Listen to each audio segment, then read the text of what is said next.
Please hide this. Since I'm here at the university's dime. Champagne, y'all. Yeah, I'll put it under the podium. Marshall University, come to Marshall University. Brandon will be your adjunct instructor.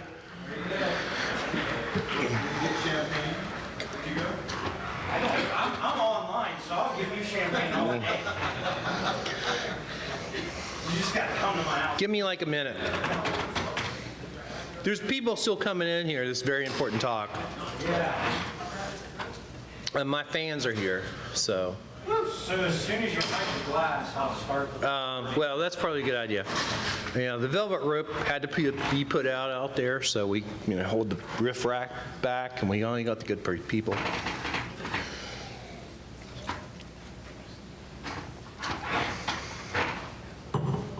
Okay, you're a go. Okay, so I should take attendance. Stacy, are you here? So this is a presentation about nonlinear warfare. Social engineering using, stop already. Social engineering using nonlinear warfare. I wish I brought my readers. So what we have here is it's a case study basically, and why is this not working? Anyway, I guess I'll just be flying by the seat of my pants because my notes aren't working. Hi. So, we have the DNC hack. So when people talk about how Russia hacked the election, well, we're really talking about the DNC hack. And the point of this presentation, the point of the peer-reviewed paper, which is published, I'll give you the actual URL for that if you want to go download it and read it, is that when we say hack the election, what is hack the election? Well, beyond the information warfare part, we have this actual hack of the DNC. And I'm sorry for those of you who hate CNN. I should have used Fox News, I'm sorry. So what we have is a situation where a nation state used a proxy in order to break into an asset, a political asset. And as a result, that information was leaked back to Guccifer 2.0, which ended up in the hands of WikiLeaks, which then disseminated it, and it was actually used, it was leaked, and it was really used. Now, you can say that it influenced the election, or it may have not. I don't think that I'm saying that our current president was elected because of this operation particularly, but we've had information warfare dating back for years. So it's now come to the forefront. So this, in this case, is specifically a case study in what happened in this specific case.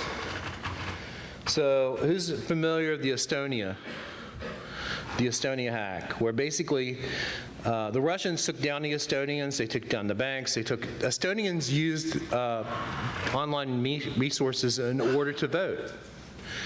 In West Virginia, we're now looking at online voting using the Estonia model. So when the Russians took down Estonia banks and other critical infrastructure, because they moved this statue to a Russian soldier, which was in their city square, it's an example of nonlinear warfare.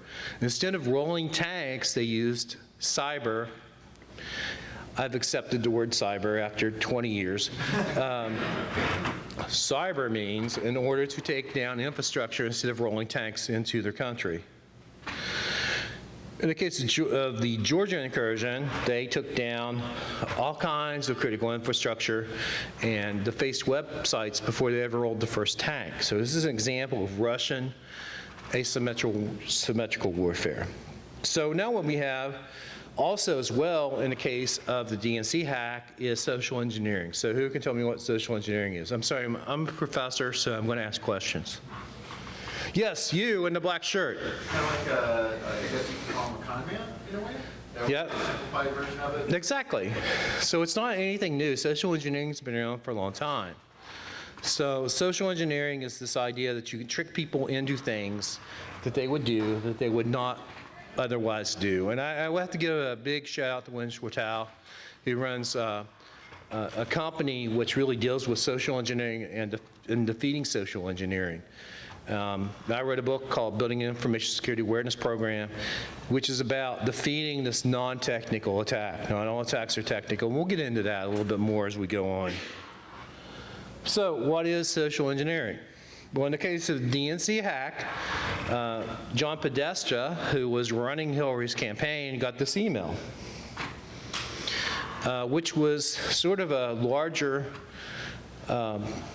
sort of phishing campaign against many different sorts of people. I mean, it's not specifically targeted. In this case, it probably was targeted.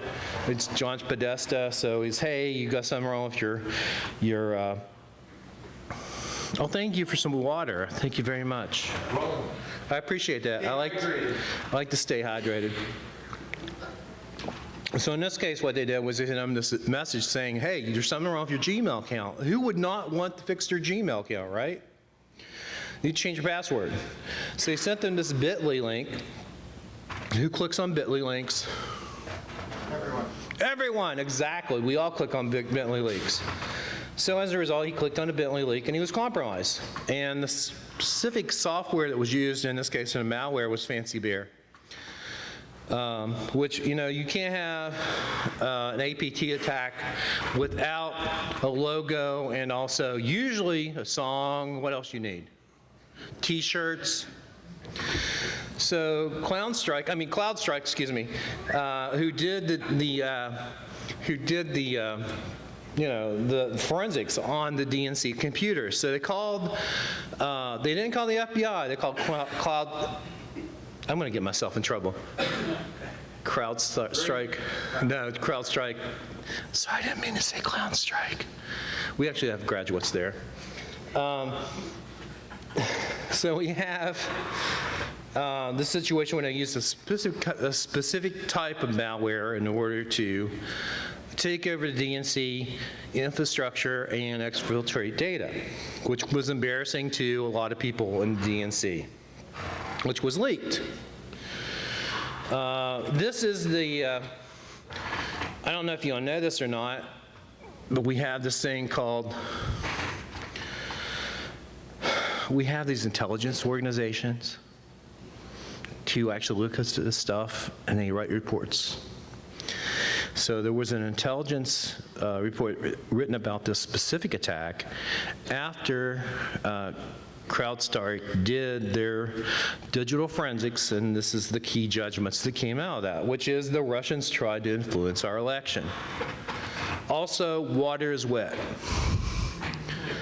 Does anyone in this room think that a foreign country would never try to influence our elections? I know. It's amazing, isn't it? But in this case, this is probably the first time the intelligence agencies have come together and said, you know, this is happening. So this is how Russia hacked the election.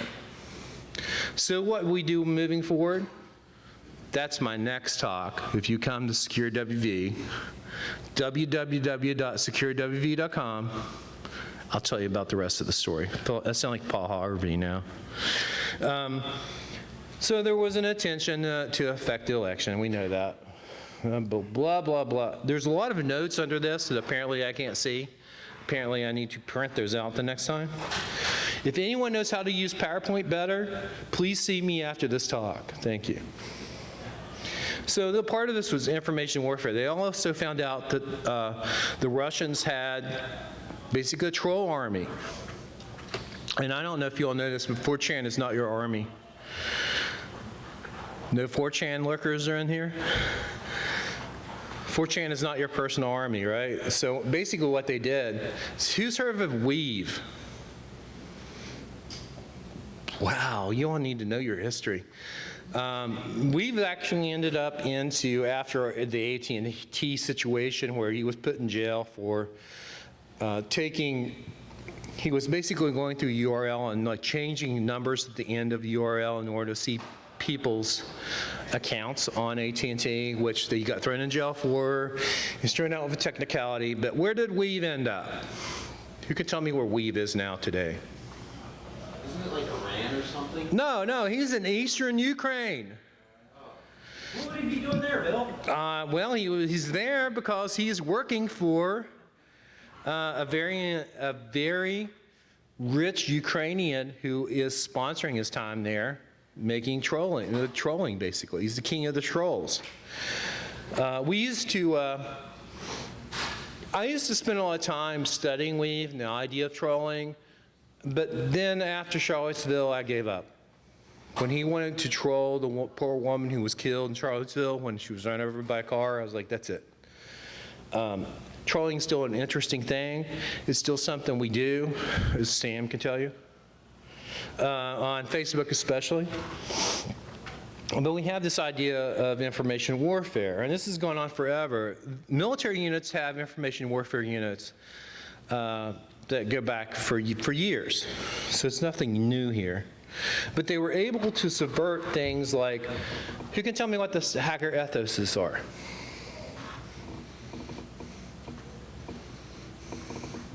Has anyone ever read Steve Levy's book on hackers? Well, do yourself a favor and read more. So some of the hacker ethoses are information wants to be free, right? So the Russians have leveraged this against the hacker community so that they've gotten leaks. You've got the situation with Bradley Manning, now Chelsea Manning. We've got, anyone ever heard of Julian Assange? WikiLeaks, right? So the situation here is they actually sold material, and they said, hey, look, this is really important. We need to get this out. We're going to use you hackers to get this out. So they've leveraged hacker groups, hacker ethos, in order to further their national interest. So Guccifer 2.0 was the person or persons who took credit for this specific hack. Who can tell me who Guccifer 1.0 was? No, there's actually a person who's been prosecuted who was the first Guccifer, but in this case, this is Russia. It was really interesting in my first year seminar class this year when I had to teach 2 Russian nationals about hacking. And we had to talk about this stuff. Now, I had to preface it with, first of all, this is nothing against you personally, but we need to talk about this. So Guccifer 2.0 is the person who's probably a group who, what are you taking pictures of? Is this going to end up on my personal record? CCC? The CCC? You're going to get me assassinated, aren't you? Love you, Bill. Bye, everybody. So Guccifer 2.0 is a person, if you read the online articles, but it's actually a hacker group, we're pretty sure. So this is the hacker ethos. Memorize it. There'll be a quiz at the end of this presentation. We'll use Quizlets in order to do this. So what's the first hacker ethic? Anybody? Louder. Access to computers should be unlimited and total. Thank you very much.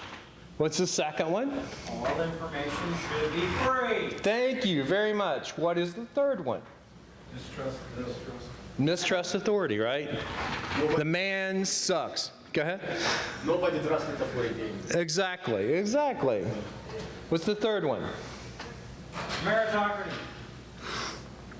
No, which is one that sort of hurts me because it's not about degrees. It's not about how much education you have.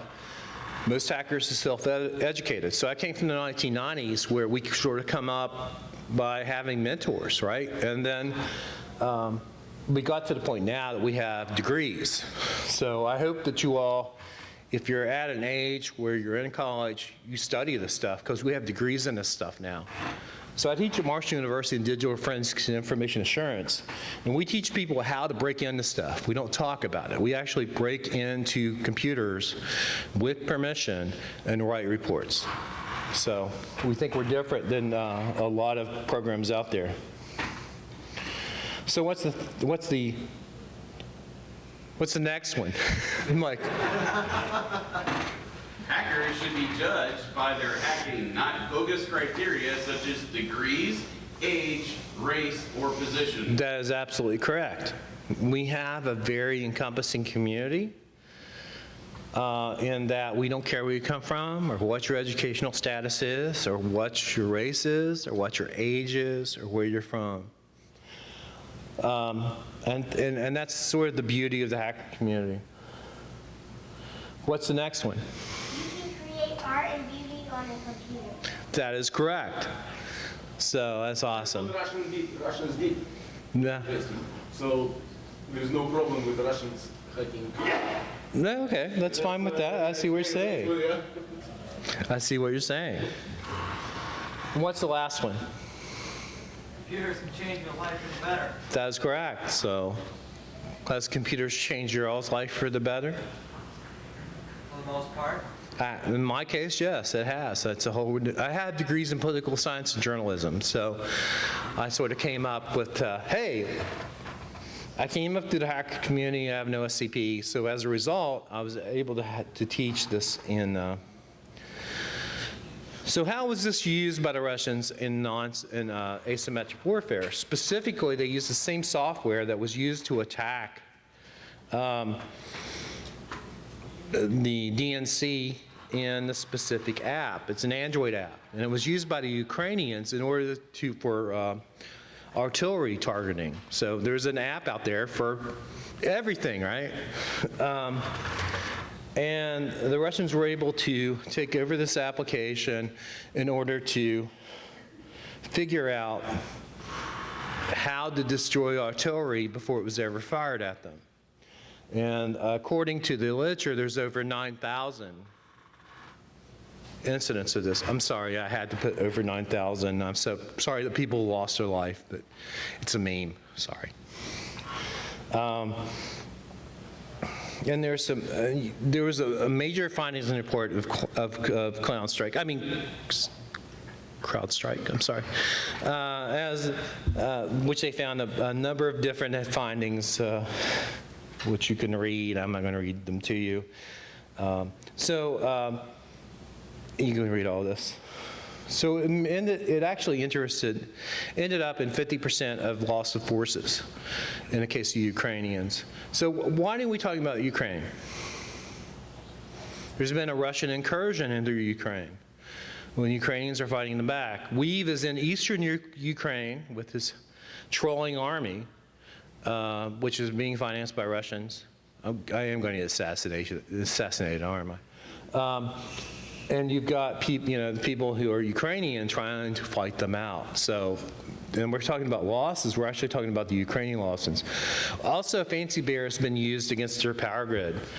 So, for a number of years, the power's just got off in Ukraine, completely down, using Fancy Bear. So, if you want to read, there is a peer-reviewed journal out there, which is a lot more coherent than I am. You can find it at the Journal of Applied Digital Evidence. And there's the abstract. If you want to read it, that's cool. Also, if you have something you think would be good for the Journal of Applied Digital Evidence, please reach out. We're looking for more submissions as time goes on. Do you all have any questions or comments? Access to the journal is free? Free. Okay. Just making sure. It's not Singris. I mean, it's not Elsevier. Also, if you want to pirate my books, I don't care. You can Google it, I found it. Actually, I found his copy of it online. I know, which is scary because I don't remember ever having a copy of it online. Anyone else have any other questions?